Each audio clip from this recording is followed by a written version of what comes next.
expires in T-minus 5 minutes.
Alien Isolation is one of the best horror games that I have ever played. It's a game that has made its way up towards my top 3 favorite horror games of all time, and I'm really quite sure that I'm not the only one who feels that way. It's officially hit its 10th anniversary, and man, what a cult following it's built over time.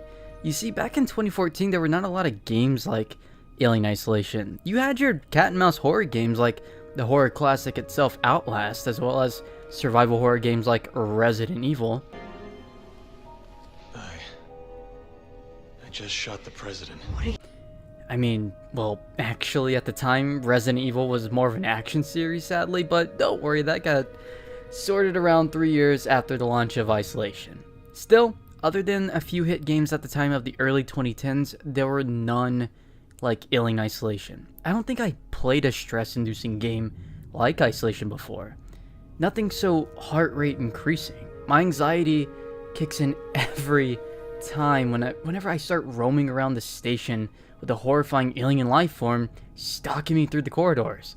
I wish we got a sequel to add more tension with more possibilities with the xenomorphs. I really wish we got a sequel in general. However, I'm grateful that a game like Alien Isolation exists in the first place. This beloved cult classic had clearly so much passion injected into it with a dev team that clearly actually cares for the series. It's most definitely an immersive, engaging experience that will drive your heart rate through the ceiling, if not probably to space. From the introduction of the alien to the amazing off-the-rails finale, if you're a die-hard Alien fan, this here is a must-play. It's very much an Aliens fan's dream of a horror-themed game well realized. The familiar environmental design fused with new elements, to the AI of the perfect organism, to the respectful expanding lore of the alien universe, even the beautiful yet thrilling score itself feels ripped right out of the films. Alien Isolation for sure extracts the brilliant unique elements from Ridley Scott's 1979 hit film Alien, while still being somewhat original in its own way. Seriously, I appreciate Alien Isolation so much, especially as my introduction to the series. Back in 2014, I never had watched the films or read up on anything alien related like the comic books relating to the universe, but because of this game, I was able to see what the praise was all about. I was able to watch those first 2 films, which for some reason I never watched. Don't ask why, because I still have no idea. Obviously, they were great. I mean, go figure. Those classics feel absolutely timeless with how well made they are. Watching the films because of the game actually also made me love the game even more. So if you look at it in a cool way, it's like a game of hot potato between these great installments in this beloved iconic franchise. I really cannot imagine this game not existing. This amazing horror game classic. Thank you so much, Creative Assembly, for this gift that is the best Alien game ever made. Alien Isolation is a game that, in my own opinion, stands so high, it rounds up with the first two films in third place, with the very recent Alien Isolation inspired film, Alien Romulus, being right in fourth place. That's how great Alien Isolation really is. Despite it not being a film in the Alien installment lineup, it can sit on one of the thrones higher up than most. Well, let me not get too carried away with diving deeply into the films. I mean, this is not exactly all about the films, because, it's a video game. At least, let's not talk about the films yet. That's for later. I have an entire game to talk about, joined alongside a couple of references here and there. So, let's get right into it and talk about this masterpiece of a game. Welcome everyone to Alien Isolation 10 years later. This is Ripley,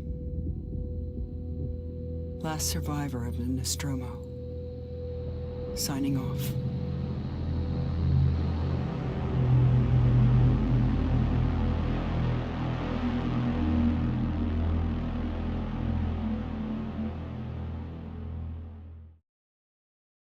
So to get a good look at the game, we're going to first talk about the developers and the development process of the game. Creative Assembly, the developers of Alien Isolation, originally worked on RTS games before their big departure to the Alien universe. Games like the Total series might be familiar to you, I'm not too sure, but a shift to Alien Isolation would be quite the drastic successful change of scenery for CA's team. From the RTS game set on Earth to the far reaches of Isolation's vacuum setting of space, where no one can hear you scream. Now, before the official launch or birth of Alien Isolation, Sega, the license holder of the name at the time, would work with another development team to create an FPS game known as Aliens Colonial Marines. Colonial Marines would be developed by Borderlands developers Gearbox and published by Sega, only to unfortunately end up becoming unsuccessful. After launch, it disappointed a lot of players, only to be thankfully followed up a year later with the successful beloved Alien Isolation. The development itself started about 4 years prior to 2014, so while Colonial Marines was failing, Isolation was still being perfected. However, the start for Isolation was of course challenging for the talented folks at Creative Assembly.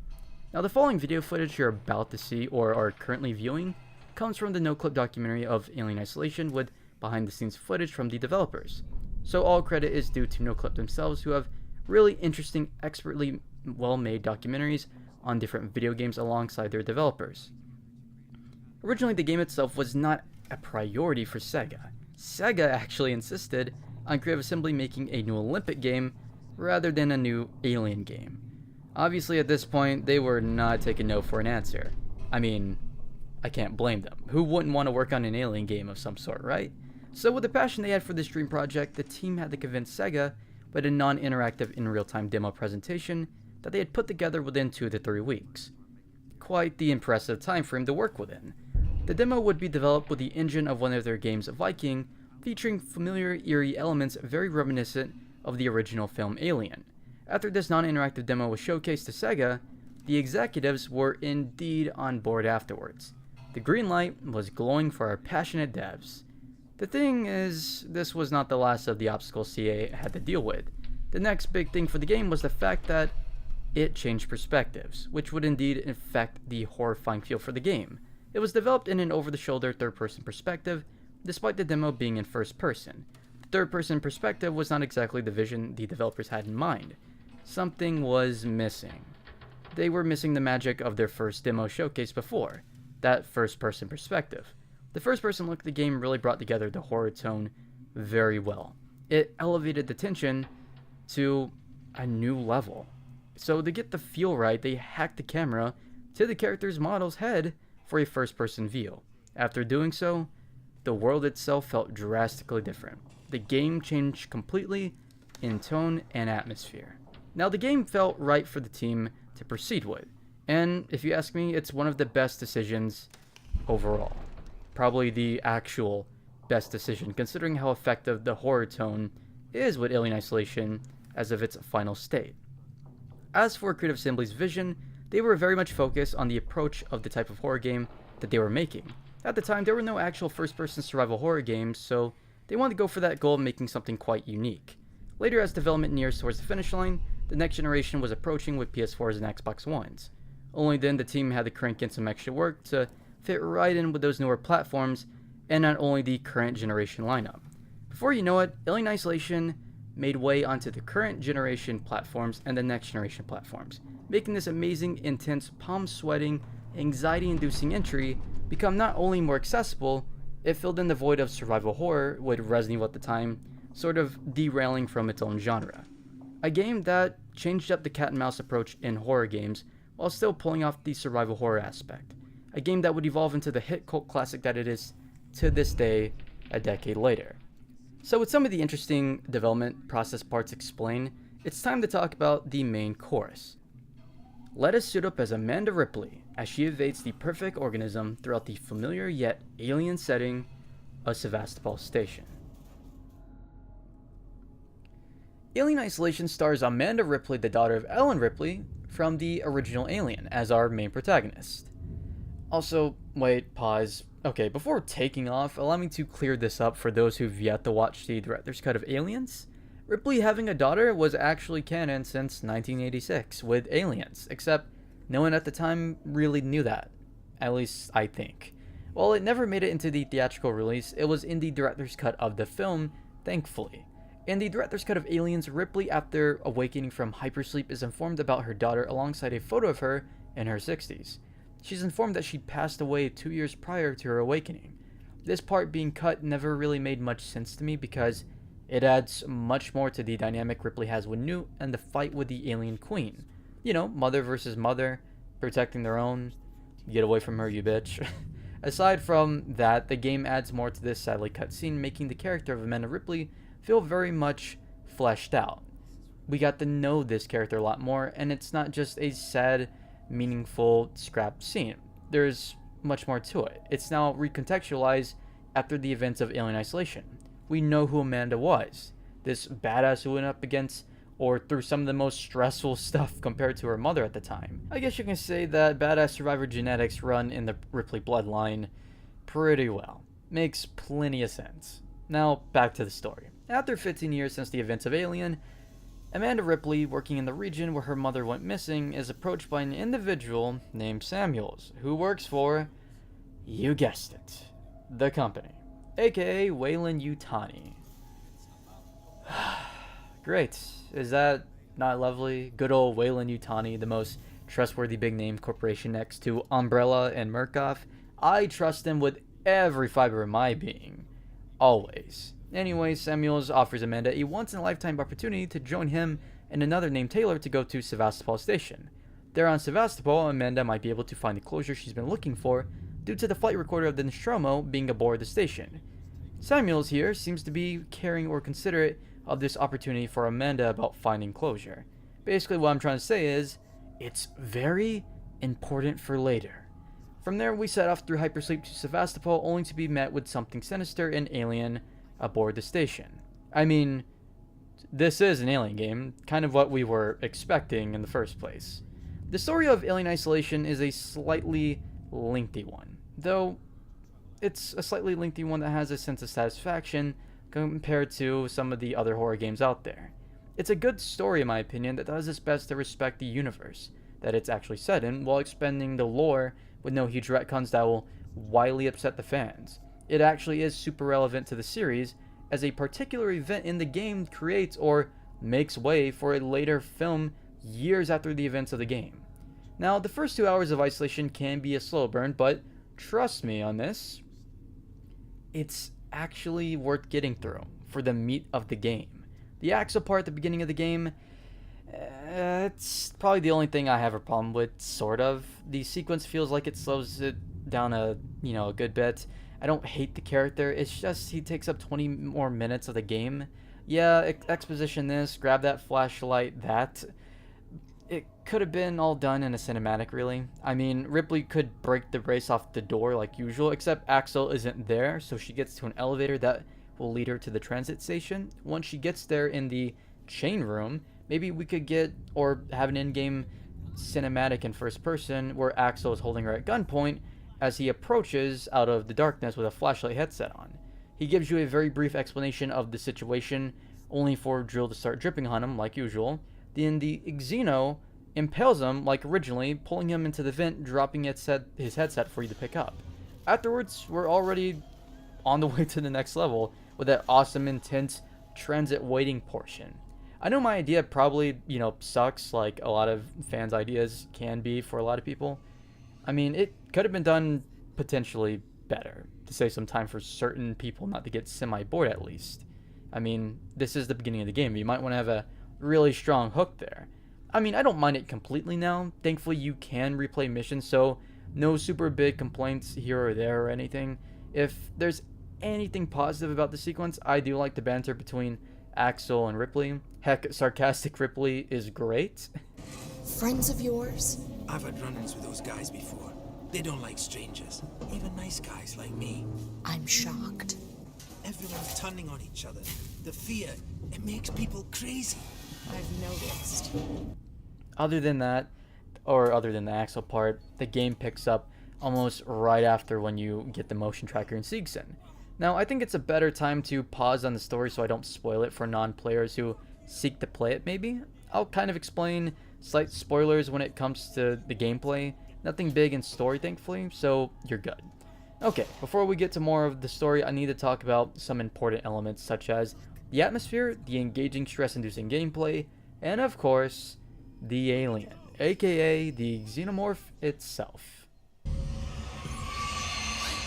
What the hell was that thing?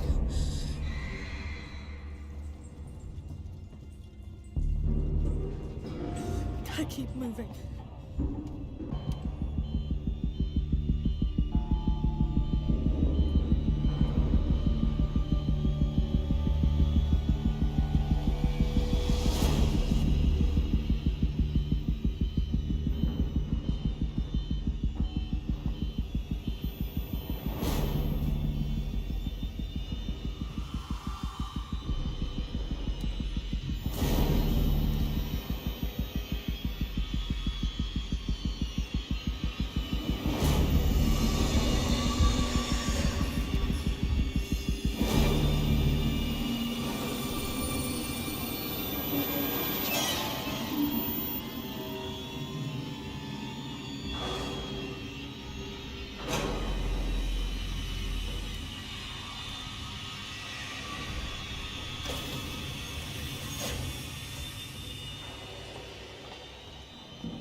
The atmospheric environments in the game are so spot on.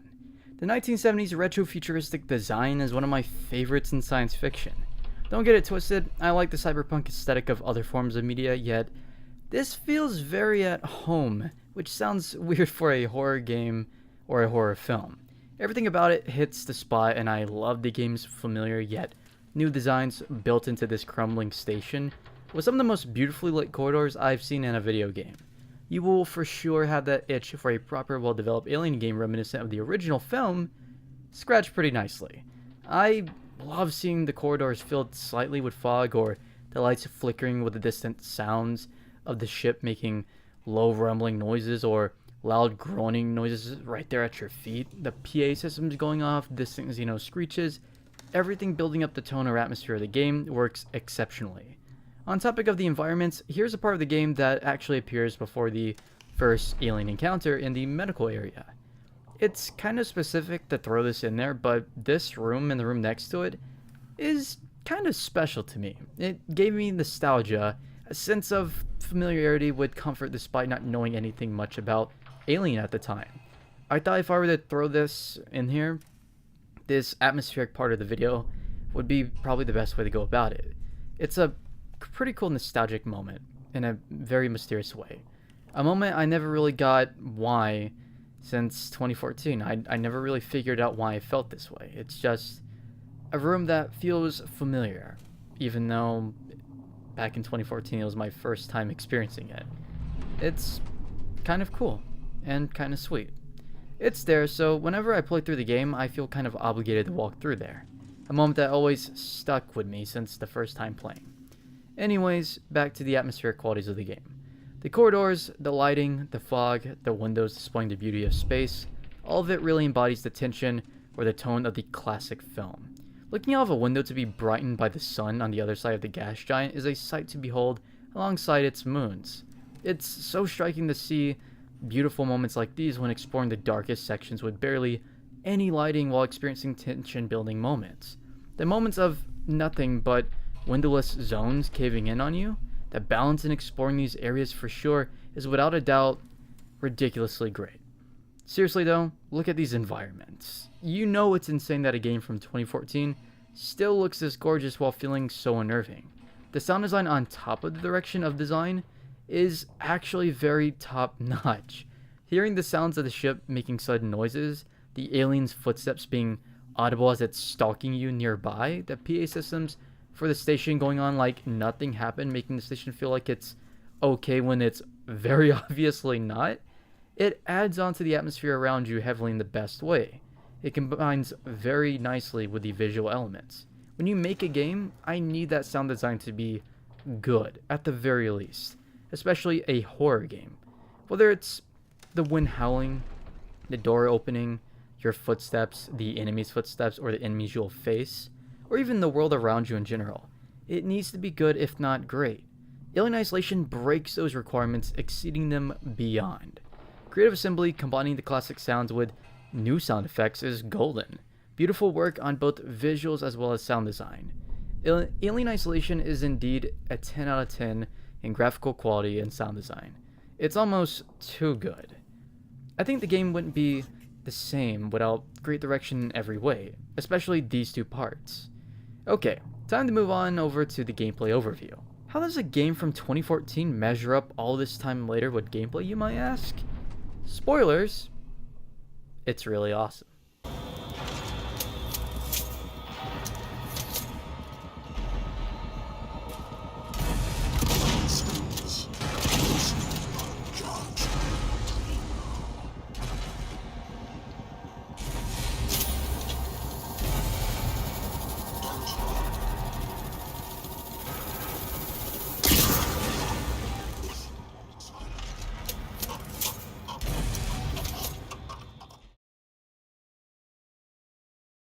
The gameplay presented here on Sevastopol Station is quite the stressful, thrilling experience. It's survival horror with some cool cat and mouse elements implemented, mixing together rather well. You could imagine a hybrid of Outlast and Resident Evil.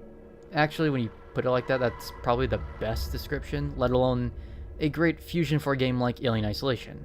In-game, you are offered various things for your survival, such as flares, craftable components, and of course, weapons. There are other items, but you have to craft them.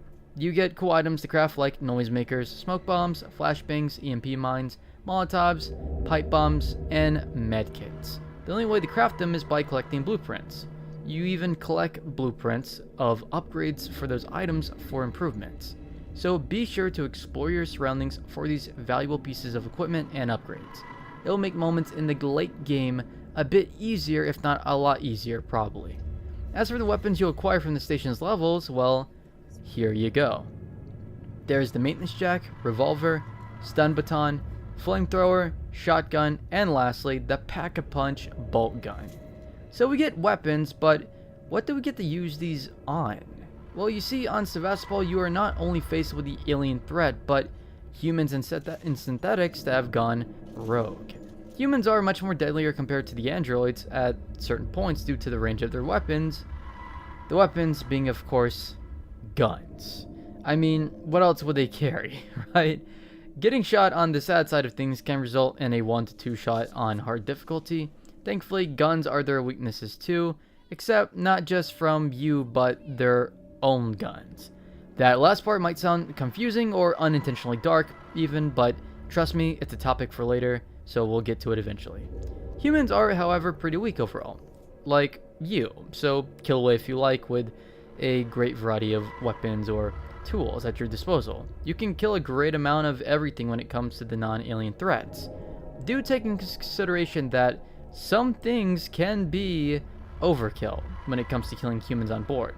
Be level-headed in these tense situations. Don't waste your arsenal if you do not have to, although something else might kill you before or after your attempt. Some humans aren't even confrontational. A couple of humans actually might warn you to step away, might fire if you get way too close, not listening in the process. Some might talk to you, some might even run around to get away from you or something else. So pick your fighting moments wisely. The same sort of thing kind of applies to the synthetic bastards on the station. They're kind of on and off.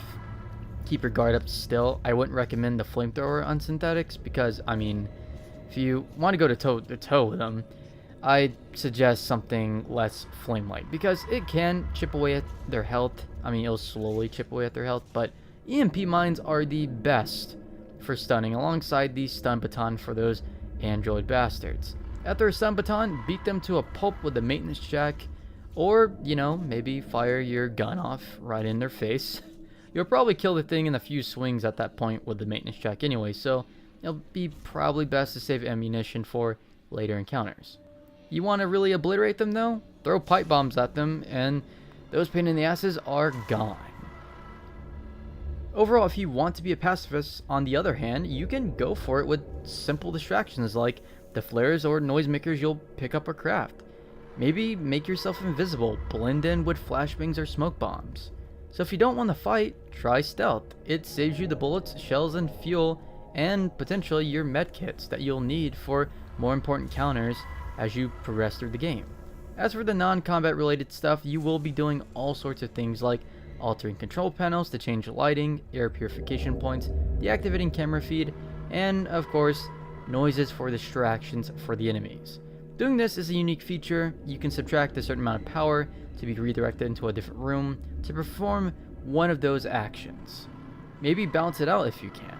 There's also hacking through doors by inputting codes or getting through minigame-like interactions.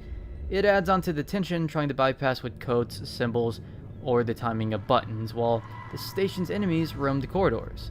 Never has inputting codes in a game, let alone a horror game, for a door induce so much stress in a horror game. Seriously, I mean, really. Kudos to the developers on that one there, because it's really effective when the game has the xenomorph making its way to your position on the station. Such stressful moments scattered throughout the game's entirety. Speaking of the xenomorph, I think it's a great time to talk about the motion tracker, the stealth elements, and then lastly, the perfect organism itself.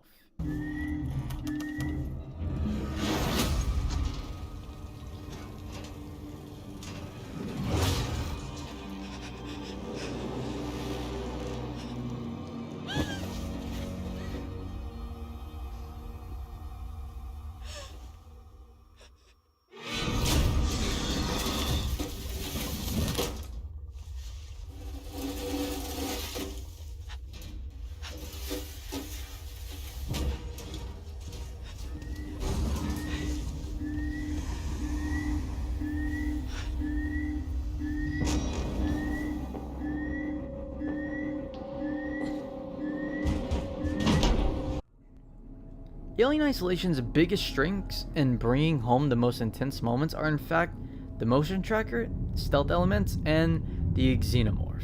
The motion tracker in Alien Isolation is the biggest thing gameplay-wise. The motion tracker is quite literally your guide throughout the entirety of the game. When that device starts going off, whether it's a singular ping or a multiple, you better pull it out and get the hiding somewhere. It'll read about anything moving within the world around you, whether it's a human, a synth, or the alien. Hide. It works very well in open areas, but will receive interference in the vents. You can still see the dot on screen in vents, yet it doesn't always stay there and it's not entirely accurate all the time. It has some positives and slight negatives. Overall, everything on the station for the most part is trying to kill you, so you better listen to that beeper on your hip there. It's literally your best friend and sometimes your worst enemy when hiding. If anyone is around you when you pull out that motion tracker and hiding, they will hear it, including most obviously the alien. So wherever you're hiding, keep it put up until you have a good idea that the threat has left the area.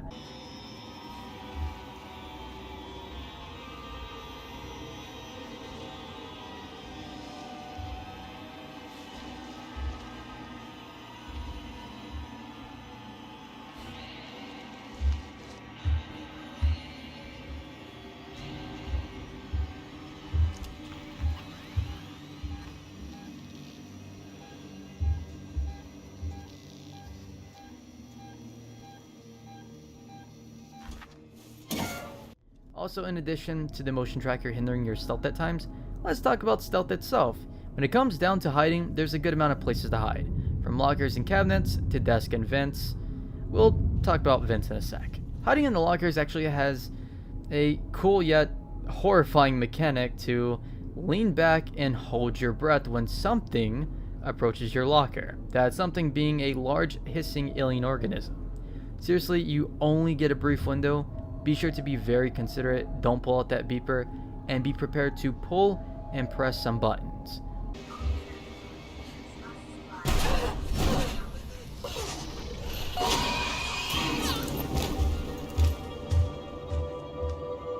If you're not hiding in lockers, but you want to know if the coast is clear, utilize the sweet leaning mechanic. You don't just lean left to right, you can even peek up too, or duck right down. Pretty immersive while being cool to rely on in more open, less covered areas. On the topic of immersion, as a side note, if you played this on the PS4, the built-in mic on your controller will be connected in-game, so whatever noises you make in your room will draw the attention of your friendly neighborhood space station alien there. If you want to avoid this, turn the settings off before playing, or at least make sure they are off. If you want to be immersed, leave it on. It'll be great. I mean, not to give you ideas, this could be a great prank if someone doesn't configure their settings in the game's menu before starting. I'm only saying it could be a good prank. I'm really not highly suggesting. I'm really not. Man, what a screwed up dope mechanic for a horror game. I respect you, Creative Assembly. Anyways, we talked about various things that you'll be doing if not encountering on Sevastopol. So, let's talk about the one and not only perfect organism where its structural perfection is only matched by its hostility. The most horrifying, anxiety, stress-inducing creature I've ever encountered in any horror game, period. There. I'll collect my things and we can leave.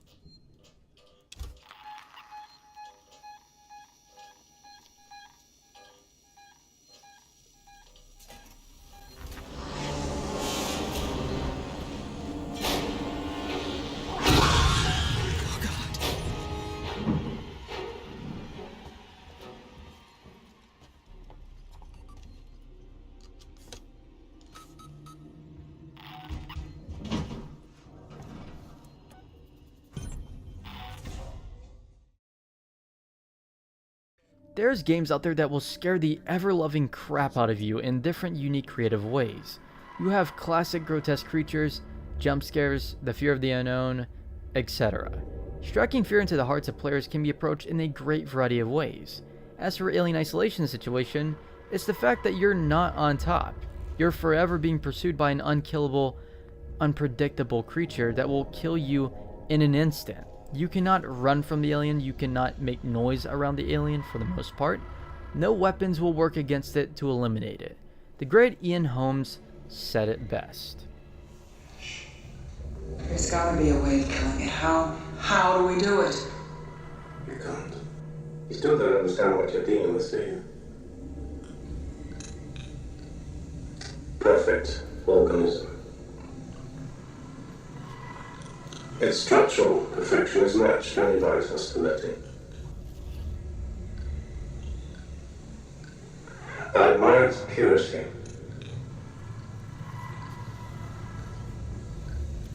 A survivor.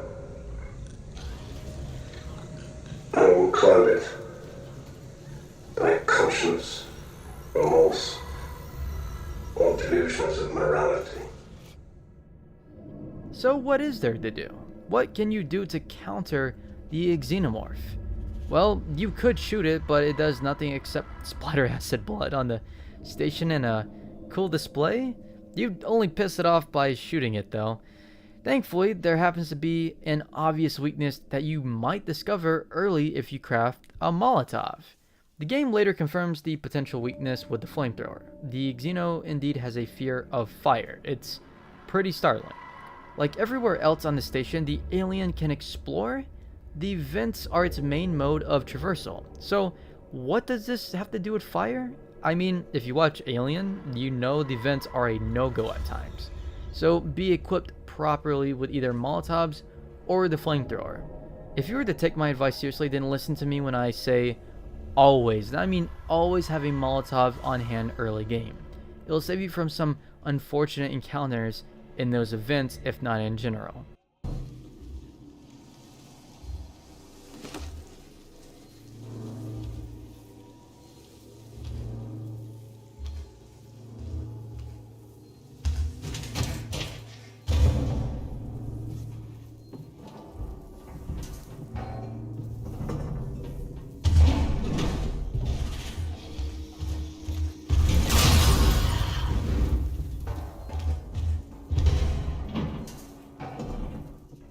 Your Molotov less with an alien cooking it at you with murderous intent? You're screwed. The flamethrower later in the game is a great screw-off weapon for those later in-game situations. For those early game encounters though, make good use of the Molotovs. However, do be considerate because the alien will build slight immunity or resistance to the flame-oriented weapons. You are playing a survival horror game, so don't go off wasting the fuel of your flamethrower when you receive it. Okay, what if you run out of fuel? What if you need a change of direction for these stressful moments? Well, treat it like the other enemies aboard the station. Distracted in stealthy ways. Flares, noisemakers, humans. Yes, I said humans are great distractions. Now, you know what I was talking about earlier with guns being the humans' survivors' actual weakness? Or alternative weakness? Well, here's the elaboration. Stuck trying to not engage with the humans while the xenomorph is wandering about? Let them shoot at you. Or throw them a gift, like a noisemaker or something. Either way, they're dead, for the most part. As soon as the xeno enters the scene, everybody's getting their shit ripped, okay? That's just straight up how it is. When it does start ripping everybody's shit, be sure to hide, please, because the alien will actually add you to the hit list. Aside from treating enemies as food for the creature's bloodshed-starved mentality, you need to get to know how the alien operates. It's still impressive that the alien's AI is still doing wonders in players' gameplay experiences. The brilliant AI of the xenomorph is still impressive to this day. A decade later, and this damn creature is constantly still striking fear into new and veteran players alike. The xenomorph in the world of Alien Isolation simply follows you everywhere around the station, even if it doesn't see you. It's like as if there's an invisible tether attached to the both of you for most of the game, which is pretty accurate. If you listen to the brilliant sound design, you'll notice the sound effects of the vents being crawled through by the alien. Be very mindful of where it could land too, with the handy dandy motion tracker that I was talking about earlier. Also, be aware of the station ceiling vents. I'm not playing when I say not being aware of the station ceiling vents can actually one-shot you. Allow me to elaborate. The vents above on the ceilings of the station will occasionally have drool dripping down to the floor, with a very menacing hissing sound indicating there's an alien waiting up there. You take one step beneath it, you're pretty much screwed. Up through the vents you go to an unfortunate, slow-suffering demise. So, do your best to be mindful of your surroundings at all times.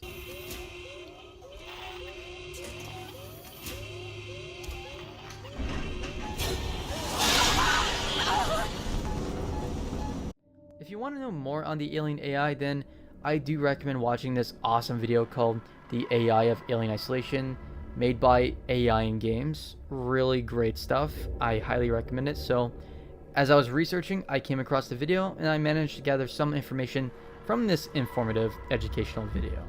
I might not be the best at explaining all of it, but here we go. The AI of the xenomorph actually is freaking insanely well made. The AI stands toe-to-toe with modern horror enemies nowadays. The alien simply is always around, studies the way you play, and most importantly, scares the shit out of everyone. When it comes down to the AI of the alien, there's a lot to unpack, so bear with these minimal explanations. There's a really awesome way the alien operates. You see, it has two things working for it. These are referred to as the micro and macro of the alien, to be exact. You can see the macro as the director, while the micro is the AI of the alien. The macro observes you, while the micro is all about sensors and behaviors. The director or macro is always looking for you, while the AI or micro is looking in the local areas for you by noise or reactions.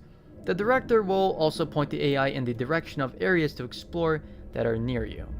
It's like two entities piloting an alien for the most part. I think that's a good description. Kind of cool, humorous, and downright horrifying to think about. It doesn't even stop there, thankfully and horrifically. The director of the AI was responsible for managing what is called the menace gauge. Basically a metric that was made for allowing the system to know how much it was actually pressuring you, the player. It would come from proximity or the time spent around the player, or even the motion tracker. Once that gauge reaches a high point, it will have the alien back off, sending it somewhere else, like through a vent. The process is managed by a job system dictating particular tasks to execute for the alien, you see. The job system allows the alien life form to operate in two main states, a front stage and a backstage mode, or the active and passive mode, if you will. The front stage mode conducts a local search in the area of the player or an event. The backstage mode instructs the alien to vent into the ventilation shafts or direct it into a different area of the station. Now let's talk about another interesting part, the subtrees of the alien. The alien has about around 100 nodes in its behavioral system. The top level has about 30 nodes dedicated to performing specific tasks. Those specific tasks consist of attacking and searching and so on. Now the interesting part about all of this is the fact that it has locked subtrees at game start, aka when you boot up the game. You unlock these subtrees by achieving certain conditions within the game world. At this point, it portrays the alien as smart, as if it's actually learning like you expect one in the world of Alien to do. Now, if you haven't did anything to unlock these subtrees, then the system will unlock them at a later checkpoint, or later checkpoints. Pretty interesting, right? From what AI and games educated me on, other than these super valuable pieces of information, apparently the alien does not perform cheap tactics like teleporting, according to the devs. In fact, the alien teleports only twice in-game. I fully respect that. It makes the alien that much more believable, horrifying, and awesome. Seriously, go watch AI in games for a better, more cohesive breakdown of the AI. It's super great. So, scooting aside the AI information, you need to utilize that motion tracker, your gadgets, the environment, the enemies. Whatever you can utilize is a solution to some close call problems. Nothing is to be taken lightly when it comes to the xenomorph. It will always be present for the most part. Be stealthy, be prepped with a flamethrower, and most importantly, keep that motion tracker up. If anything, remaining vigilant is the best way to go about the game's entire playthrough. Alien Isolation is a game that will make sure that you are on your toes 90% of the way through. It's super amazingly engaging compared to a lot of horror games, with one of the best horror icons brought to a new level of frightening. If you cut the first 2 hours, it's a roller coaster of nightmares in the best way. Seriously, go play this game. Play it on any platform that you wish to play it on. One of the best horror games ever made. Now, before we get into the story, note that I am not talking about every single thing that happens in the game's campaign. More of the core parts, actually. Spoilers will be ahead, but feel free to skip to this timestamp here for the ending part of the video. So do yourself a favor, go play Alien Isolation. If you're still here, welcome. Let's dive right into the story as Amanda Ripley navigating the nightmare of Sevastopol.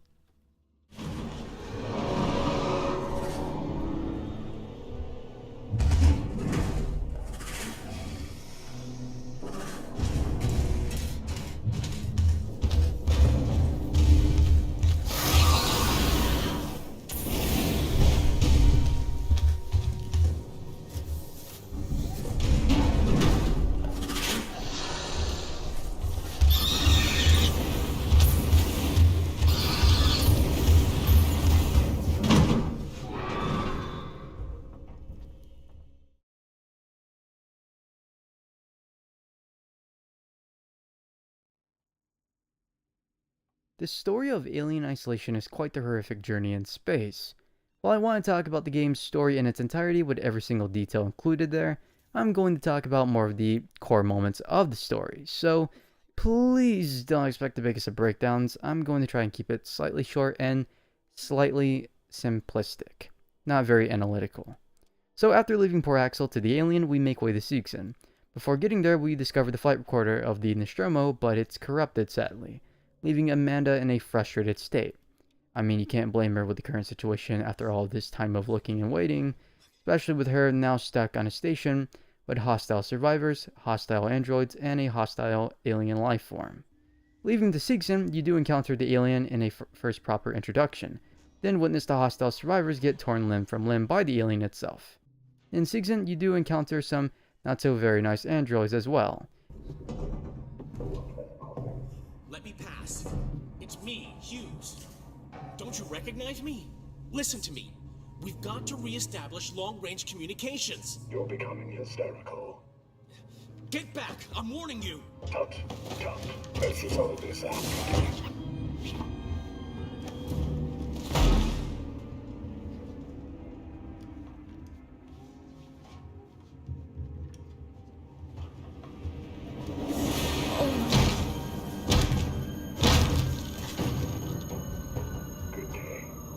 From here, you get the motion tracker and learn about, or the whereabouts of your partners, Samuels and Taylor. Samuels! You're alive! It's Ripley! Ripley! Taylor, it's Ripley. We were getting worried. I made it! Where are you? We're at a transit station now. It's right by medical. Okay. Samuels, listen to me. It's not safe here. Seegson's got this place locked tight. Their goddamn androids are killing people! That's impossible. It's contrary to primary synthetic programming. I've seen it, Samuels. I guess Seegson's got a different idea about synthetics. And there's something else here. A creature. It's big and it's lethal. Ripley, slow down. A creature. It's a life form. An unknown type. Some kind of alien organism. It's extremely dangerous. You and Taylor need to Ripley, make... Taylor is hurt. She was injured by debris during the crossing. How bad? I can't move her. I need medical supplies. We need to treat and pack the And the injury. Torrens? The radio is broken. I can't contact Verlaine. We're on our own. Shit. Okay. I'll come to you. Keep your eyes open. I'll send a transit car to you. Getting the medical, you go to retrieve medical supplies for Taylor, who was injured during the arrival. As you do, you are met with the hostile presence of the alien, so you retrieve supplies for Taylor while evading the xenomorph from point A to point B.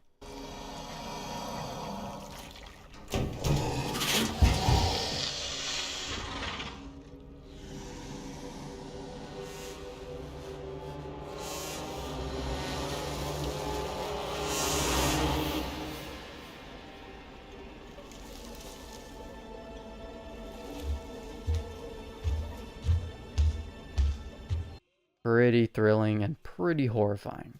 Eventually, you do set off a trap for the creature set up by Marshall Waits, which was obviously by accident.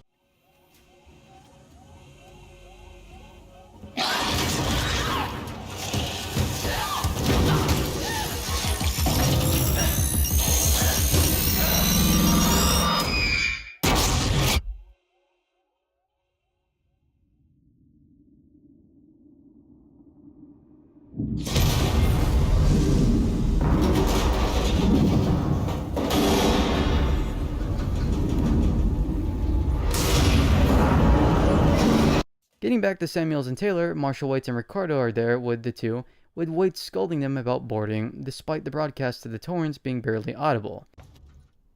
I sent you a clear directive not to land on station. I told you we didn't hear your message. We understood you would be... Hey, Identify yourself. Ripley, from the Torrens. Relax, kid.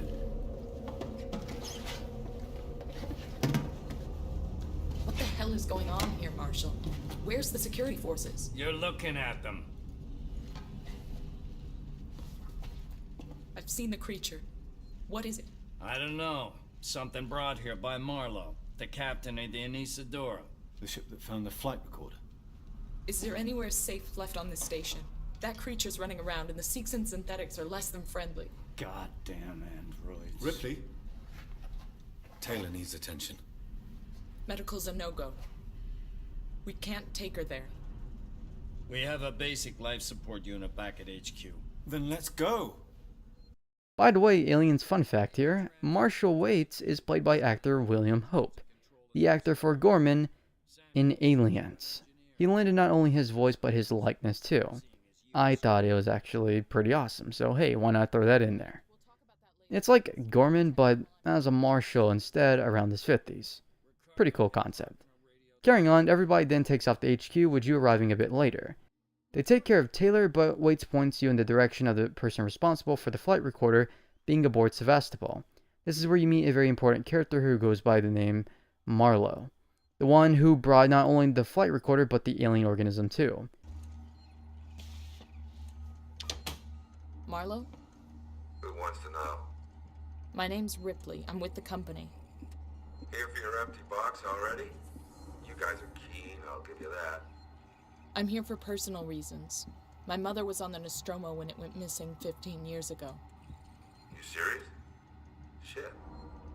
Well. Shit. We never found her ship, Ripley. Just the recorder. But you sure as hell found something else. What happened out there? I need a way out of here, Ripley. Maybe we can make a deal. Just start talking. I want to know everything. From here, he explains everything to you through a playable flashback. He and his wife and crew arrived on LV-426, the planet where the bone ship or engineer ship crashed on, where it all originally started in the first film.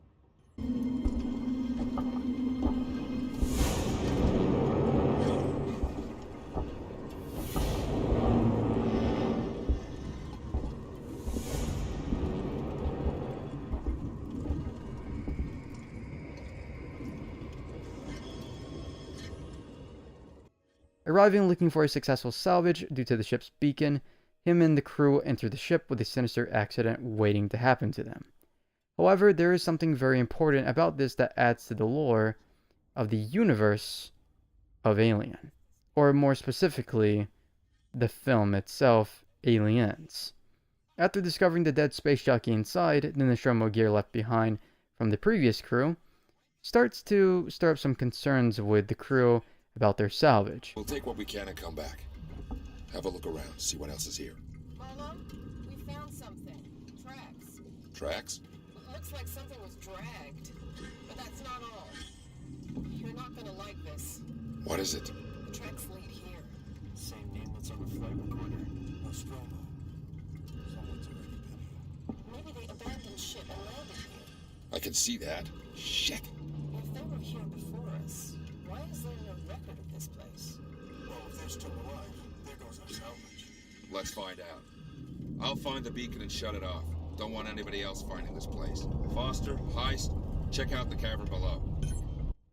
Also, if you didn't know, whatever is a derelict or not currently owned is a finder's keeper situation. So it's yours for the taking to either forever keep or make a profit off of. It's a pretty cool rule of space exploration for the universe of Alien. Anyways, with everyone sort of splitting up, Marlowe is off to make a huge change with determining the fate of some future colonist families, including Nostromo survivor badass Ellen Ripley. Marlowe proceeds to shut off the ship's beacon that emits a warning signal. The signal is often mistaken by everyone as an SOS signal, which it most obviously is not. That's why the Nostromo and the Anisadora landed there, the Anisadora being Marlowe's ship. Marlowe shutting off the beacon actually plays heavily into the film Aliens. Marlowe deactivating the beacon causes the planet to become colonized in the future, which leads to the ship being discovered post-colonization, which lastly leads to the Colonial Marines with Ellen Ripley to land there to play out the events of Aliens. So yeah, Marlowe basically caused the events of the iconic film to happen, in short. So, further exploration of the ship leads to Marlowe's wife getting face-hugged as expected in the nest area beneath the first level. Classic.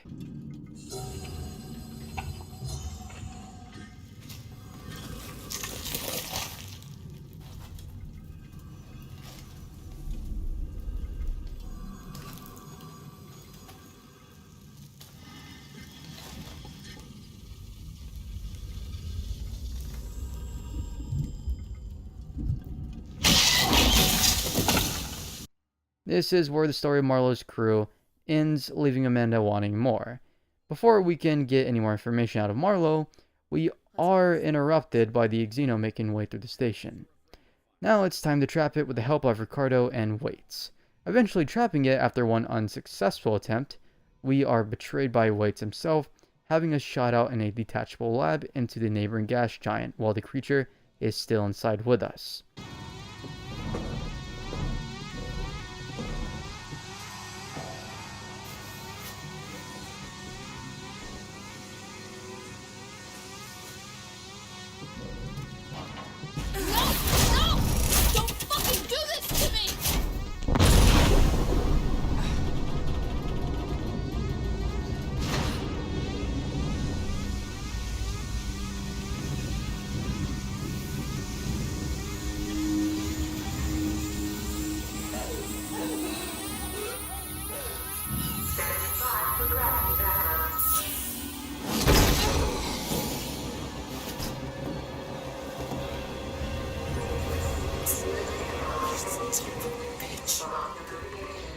I'm sorry, Ripley.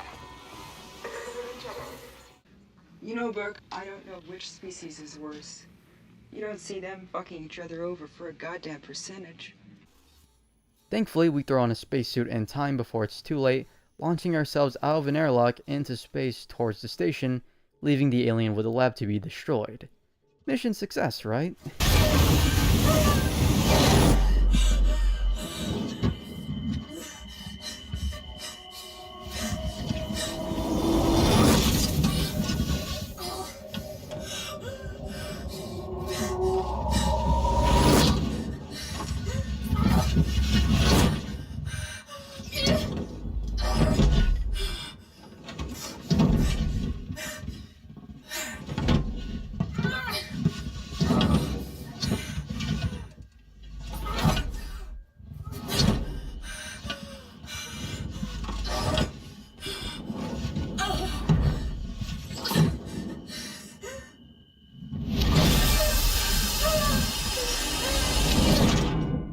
Well, our main girl has some words for Mr. Waits.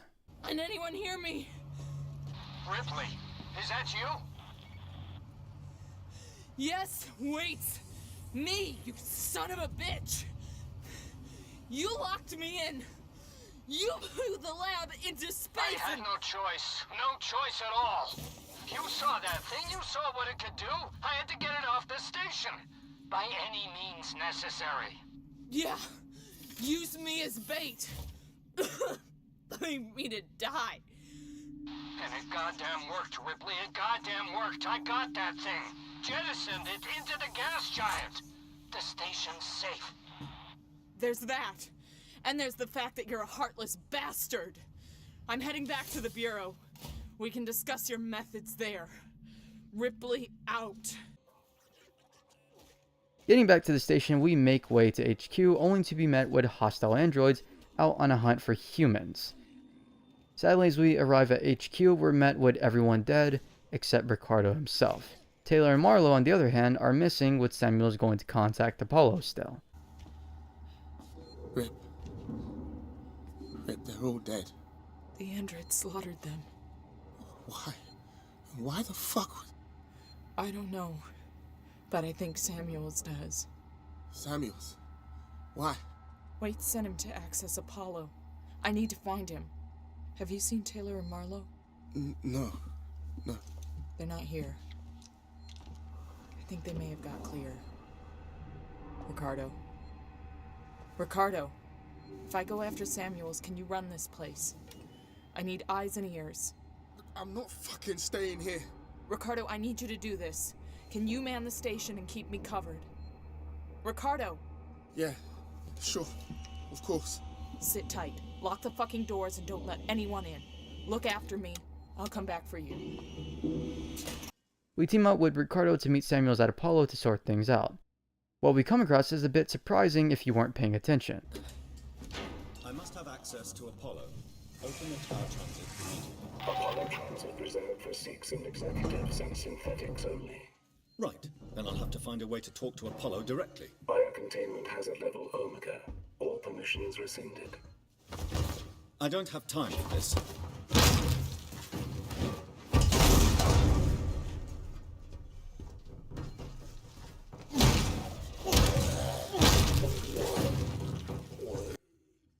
Samuels is indeed a synthetic.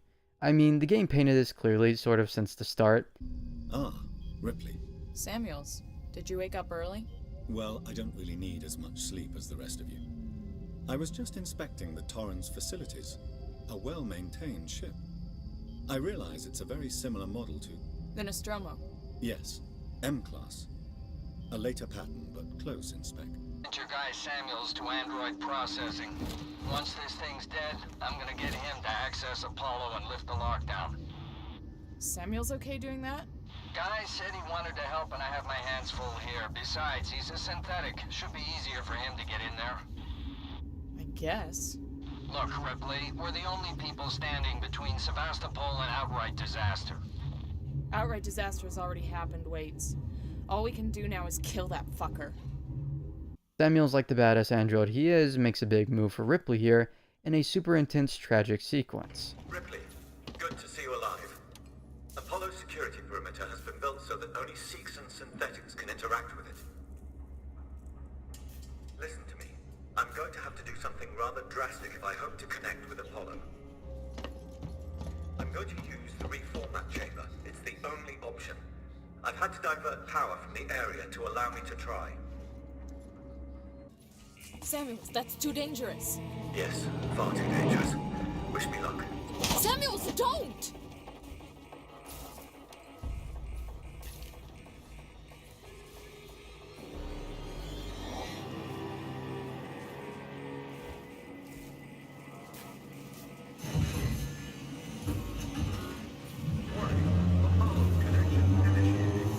Apollo, infection has been purged. The creature is no longer on board. The station is safe. Request that all hazard containment operations are suspended. Alert, unauthorized connection. Ripley, Apollo's rejecting me. We might be in trouble. Samuels? Apollo is trying to stop me from interfacing. Oh no! Amanda! You need to manually disconnect the systems. Please! Jesus, Samuels, I'll try! Got it, Samuels! Just the last one now, Ripley.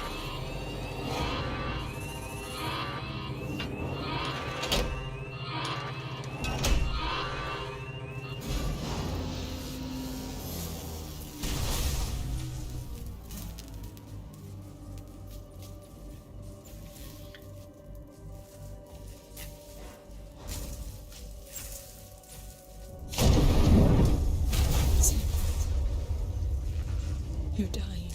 You talk like I've had an actual life. I thank you for that. Samuels. The Apollo transit is open. Once you get into the core, it will talk to you. You did that for me? I wanted Amanda Ripley to have closure.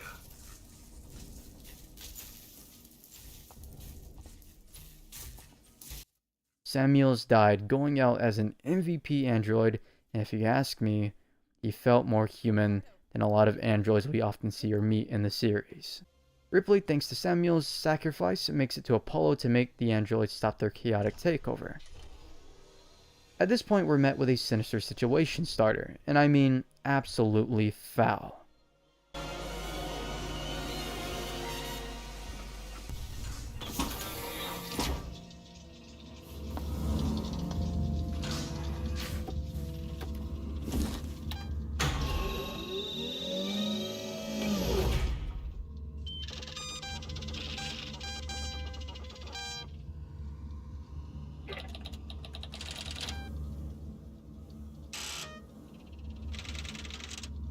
What the hell?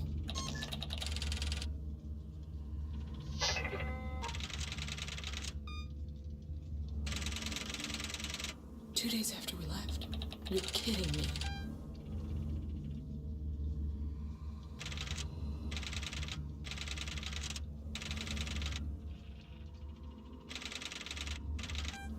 Sons of bitches!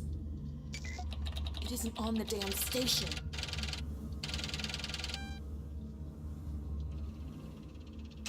What? Fuck.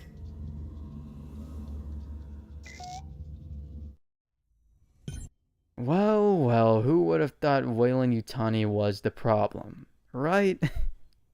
These corporate bastards and their greed, seriously. Ugh, Weyland can suck it. After the communication with Apollo, we have to investigate the reactor core, it seems. I actually wonder what could possibly be the Oh no. God, no. Yeah, no thank you, bro. Like, seriously, no thanks, bro.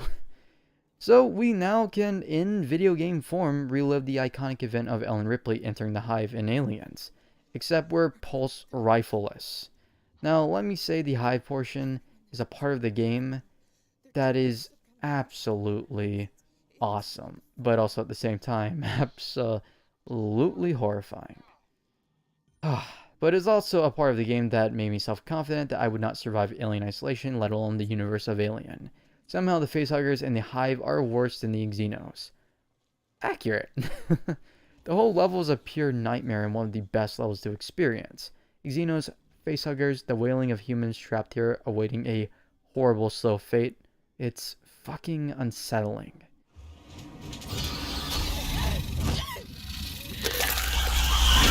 Activating the reactors in the Hive, we ascend back to the control booth to activate a reactor purge. It's successful, but also at the same time, not successful.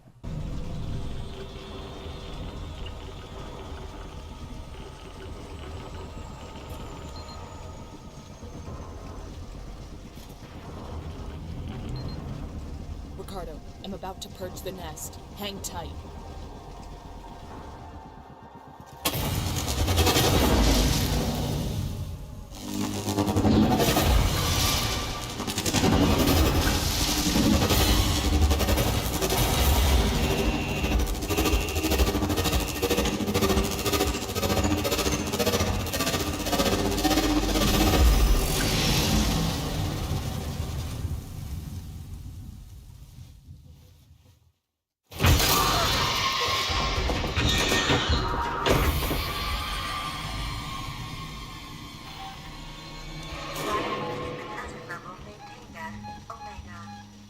Multiple unregistered life forms detected throughout Sevastopol.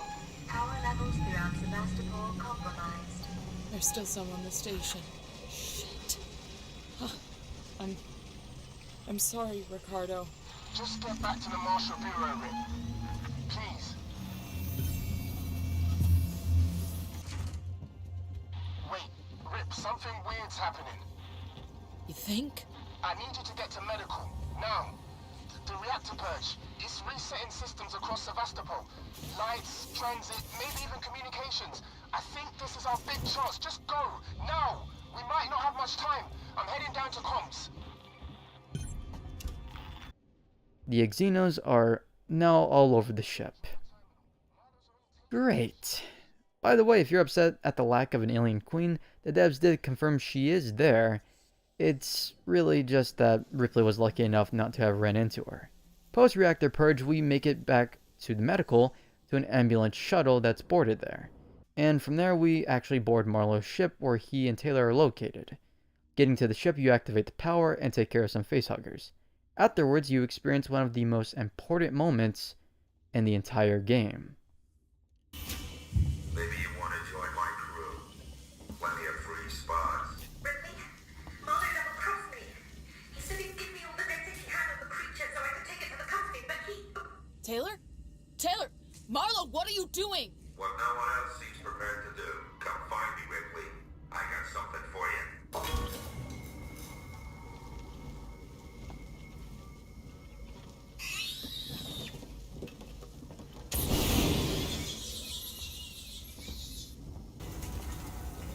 I tried to save Foster. Brought him to Sevastopol. Broke all the rules, getting her ashore. That was stupid of me. Stupid. You don't beat this thing, Ripley. You can. All you can do is refuse to engage. You gotta wipe out every trace, destroy any clues, sure there's no chance of the human race ever making contact with it again. Because the moment it makes contact, it's won. The company's never gonna know what happened here. Nobody is. I won't allow it.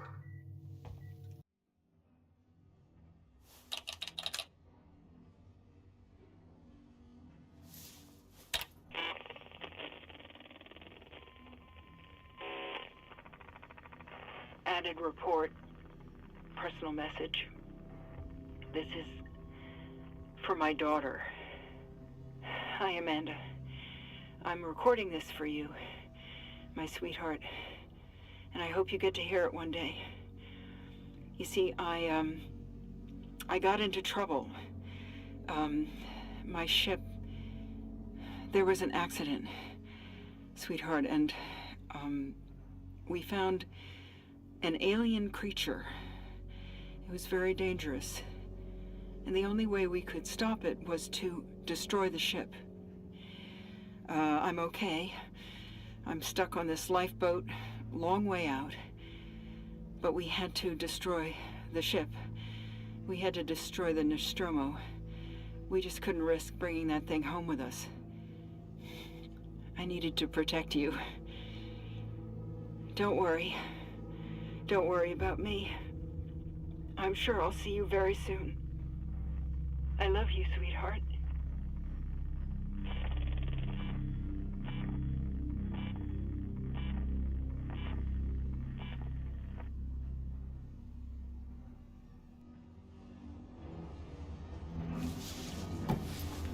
Oh my god.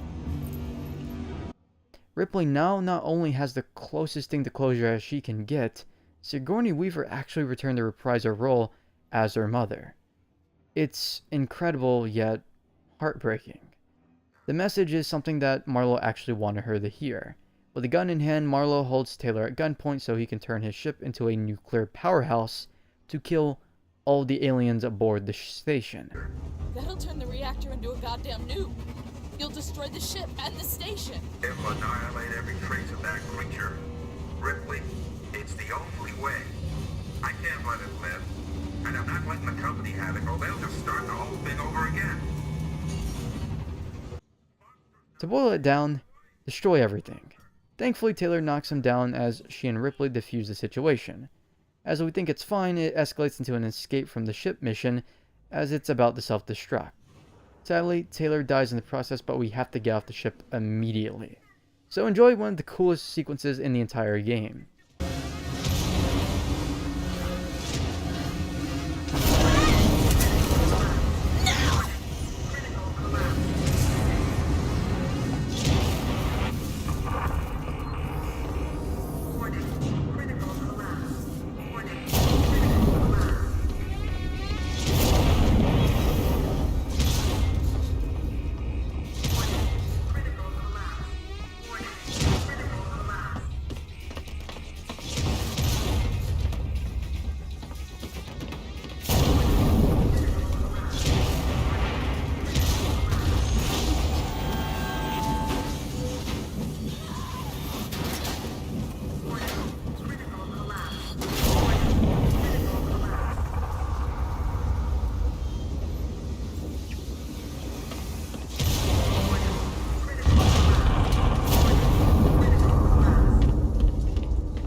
Getting back to Sevastopol, we have to contact the Torrens, the ship we arrived on before the station falls into the gas giant, due to the Anesidora exploding, destroying the orbital stabilizers.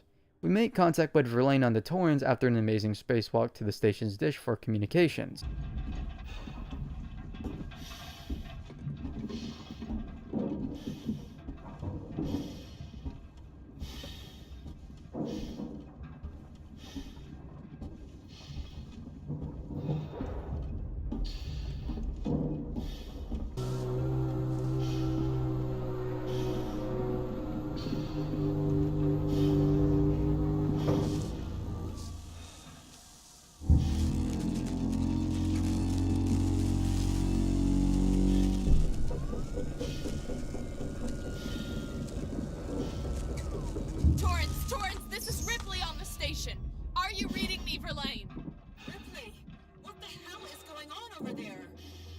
things, Torrance! There's an alien organism here! It's deadly! We need urgent extraction!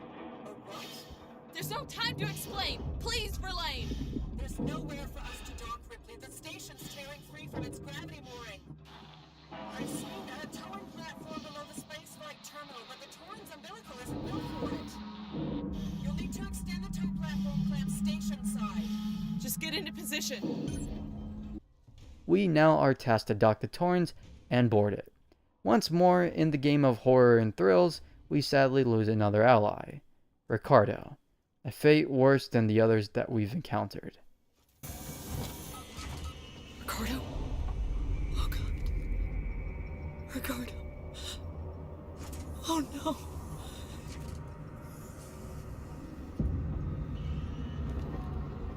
After docking the Torrens later, we were about to suit up for our departure, although there's a not so pleasant greeting awaiting us before we exit.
Welcome to Alien Isolation's final stretch.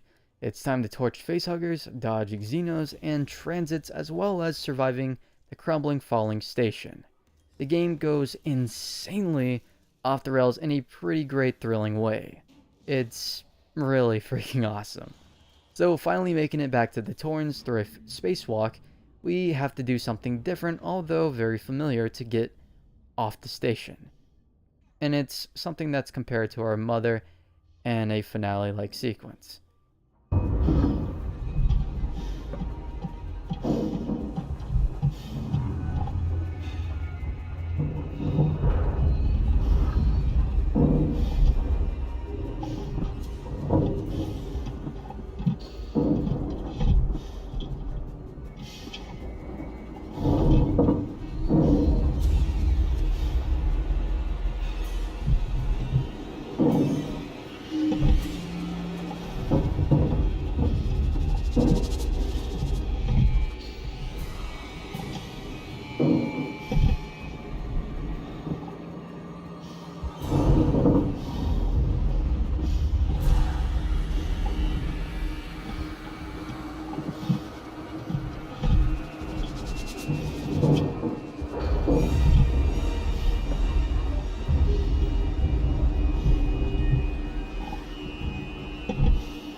The process is the same as Alien, except it's for a docking clamp and not a self-destruct sequence.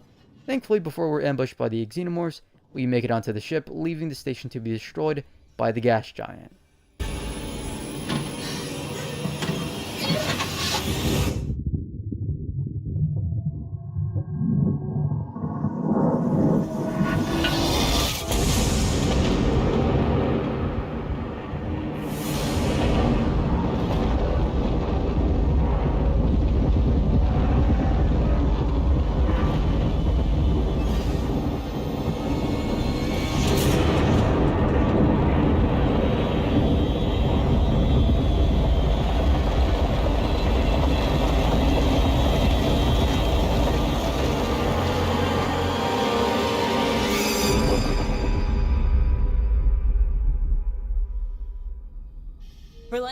on my way up to the bridge.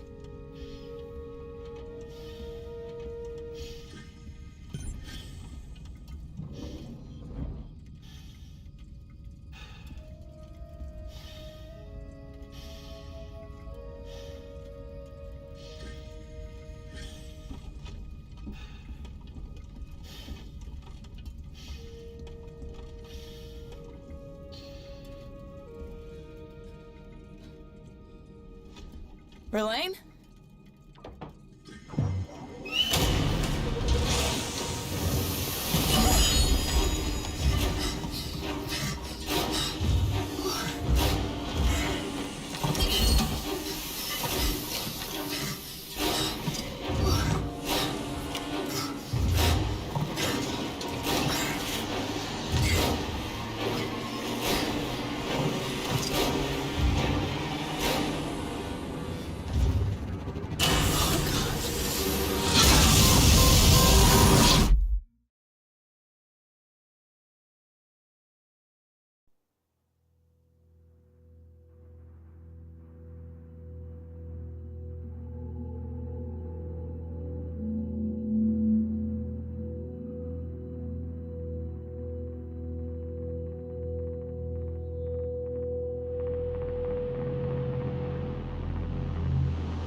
The additional content is actually really great. You have Survivor Mode, which is in the base game, Crew Expendable, and lastly, the Last Survivor DLC. The last two are the actual meat of the add-ons. Both are story-focused with very meaningful things added in. Survivor Mode stars one level and one character by default. You are able to buy additional content like characters and levels though. The only way to get the Nostromo crew is by getting Crew Expendable DLC. Overall, it's a challenge mode where you're able to complete optional objectives during the run-through of the level. Upon completing, you can compete on the leaderboards too. Each character you play as has a different setup of weapons and tools to utilize. You can play as Amanda and Ellen Ripley, Parker, Dallas, and Ransom here in Survivor Mode with multiple levels to experiment with. Give it a try, it's pretty intense. The Crew Expendable is the story of Alien after Brett's death. It's kind of like a what-if scenario with the crew, but still playing out slightly sort of the same. Here you play as Ripley, Parker, and or Captain Dallas. I, well, went with Ripley because, you know, it's Ripley, but the others are cool too. I overall think it's cool that you can actually explore the Nostromo and relive some parts of Alien. And it's super awesome. That even applies to the Last Survivor DLC, which is actually much more thrilling too. I'm not joking. It's the last portion of the original, but dialed up to 1,000. Danger. The emergency destruct system is now activated. The ship will detonate in T-minus 5 minutes. Okay, I can do this.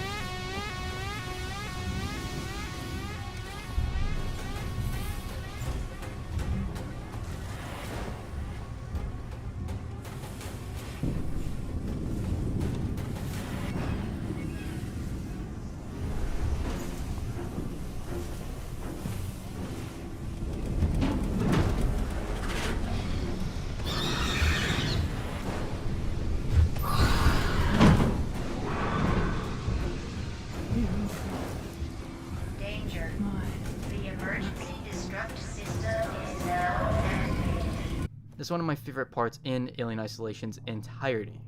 I love the atmosphere in both of these DLC pieces though. The corridors with the fog and or steam being barely lit are beautiful.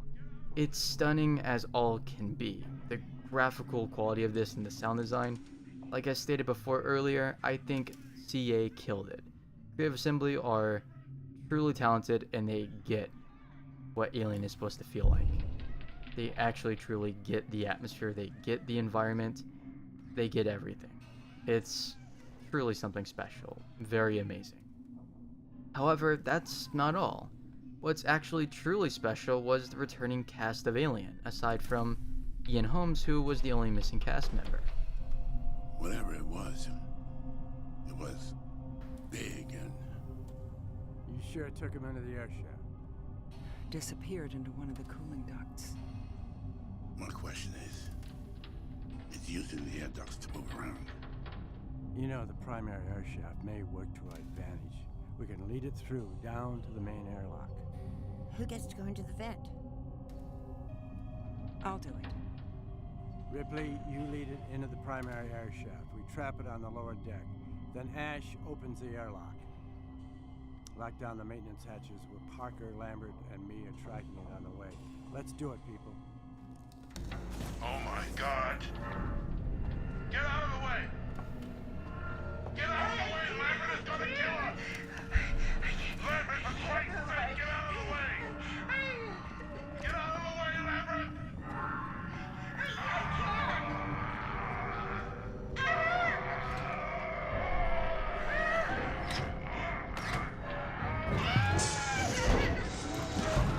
Damn it!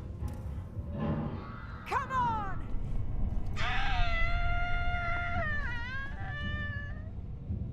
Parker? Lambert? It's so cool to know the majority came back in this beautiful partial recreation of Alien. You rarely get moments or events like these in game development. Sometimes it feels like actors in other games are not happy to be there, and, well, everyone here actually gives it their all. It's kind of like a family reunion in a way. I love it. Being able to hear everyone return is a big moment for a game like Alien Isolation.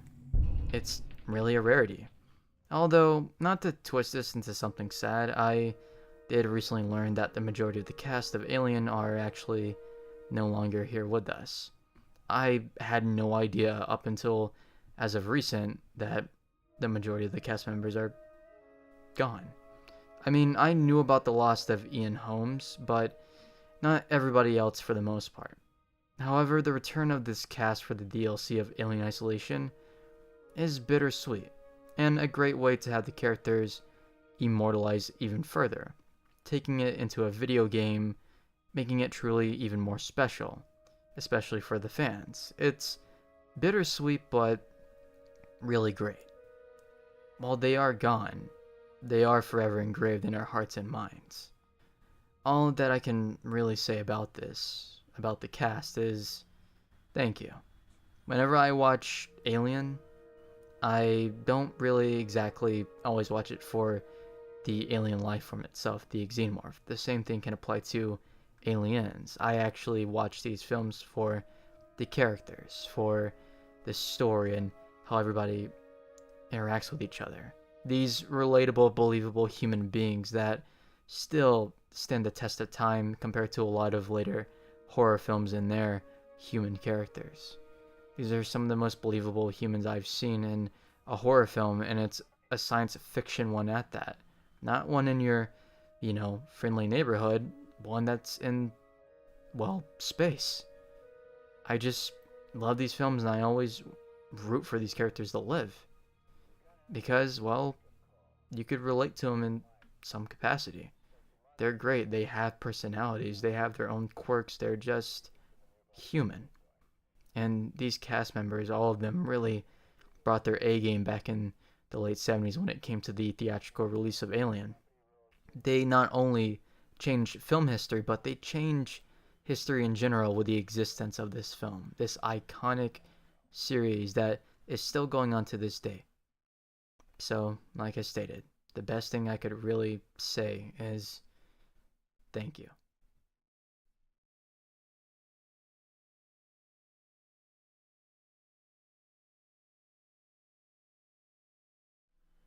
Now, before I move on and close the video, I would like to apologize for that there sad portion. I'm not trying to bring everybody down or everything down. It was just a bit of a shock, and it felt like something that needed to be talked about, especially for such an iconic film and game. Many probably didn't even know the passing of some of the actors and actresses. However, I won't end it on a sad or bittersweet note, because we have to always look up towards the brighter things in life. So, I actually want you to go out and experience Alien Isolation in its entirety, if you haven't already. Go buy it on any platform you like. most definitely get the Nostromo edition to experience the DLC in its full glory while you're at it. Wait for a sale if you have to. The experience is worth full price admission, although it is understandable to wait for a cheaper pricing. I mean, if you're on PC, there's sales almost all of the time. If you already played it, here's hoping I convince you to go back and play it once more for the anniversary. Especially since it's the spookiest month of the year. I mean, what better time than Halloween, right? Go enjoy yourself. Have a horrific blast through the 1970s retro-futuristic setting of Sevastopol. Survive the nightmare of the xenomorph and rogue synthetics in a state of fear and stress. Play on any difficulty of your choice, from novice to nightmare. It doesn't really matter what others say. It's about you and you alone with your experience. Feel the fear this Halloween with the celebration of Alien Isolation, a decade later. I also need to thank Creative Assembly and Sega for making this video game possible. Even if I'm kind of disappointed in Sega's expectations of a larger sales number in return of its debut in 2014, heck, I even would like to think that IGN and that atrocious 5.9 rating is partially to blame for the quote-unquote lower sales number for Sega, therefore the sequel not coming to fruition. I still think that's their worst review of a video game. As of recent, they made a video complimenting the game for the anniversary, so I guess there's some respect from IGN towards the game. Still, I'm not a fan of that review, nor are the 50,000 or so plus people who dislike the review. And I'm pretty sure there's more. Way more than 50,000 plus people. I mean, this was the time everybody really started to not take the reviews that much seriously post Alien Isolation. IGN was large for the world of video games in 2014 and prior, so you could probably expect that actually some people took their word for reviews. I guess that 2014 was a hot take time for IGN. I mean, really? A 7 out of 10 or so for Omega Ruby and Alpha Sapphire because of too much water? And a 5.9 for Alien Isolation, one of the best horror games of all time? I'm not going to keep dogging on them though. Moving on. Even despite the negatives causing the development for a sequel probably not to happen, I'm grateful that we have Alien Isolation in the first place. A game that plays with the player in a super effective way. Debatably the best AI in a horror game. An AI that is key to making the player take it seriously rather than run around like it's your typical standard horror enemy. A game that will make you sweat and think on the go. It's such a unique experience that you do not want to miss out on, trust me. The alien, the gameplay, the story, the setting, the score, the DLC. It is one of the best horror games ever made. Period. Thank you so much, Creative Assembly. Your hard work, your hard efforts put into this horrifying nightmare-filled enjoyable experience that is without a doubt a masterpiece will not be dismissed. It will forever be cherished. You all did such amazing work. An absolutely extraordinary adventure in the iconic universe of Alien as the daughter of one of cinema's most badass characters in existence. Happy 10th anniversary, Alien Isolation, and thank you everybody so much for watching. And as always, I hope each and every one of you have a great and safe day. Thank you. Happy Spooky Ween, and this is Clark Kenshi, one of the many survivor players of Sevastopol Station, signing off.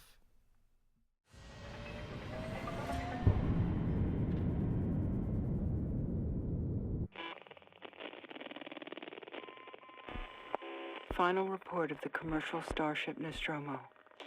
Third officer reporting. The other members of the crew, Kane, Lambert, Parker, Brett, Ash, and Captain Dallas, are dead. Cargo and ship destroyed. I should reach the frontier in about 6 weeks. With a little luck, the network will pick me up. This is Ripley, last survivor of the Nostromo, signing off.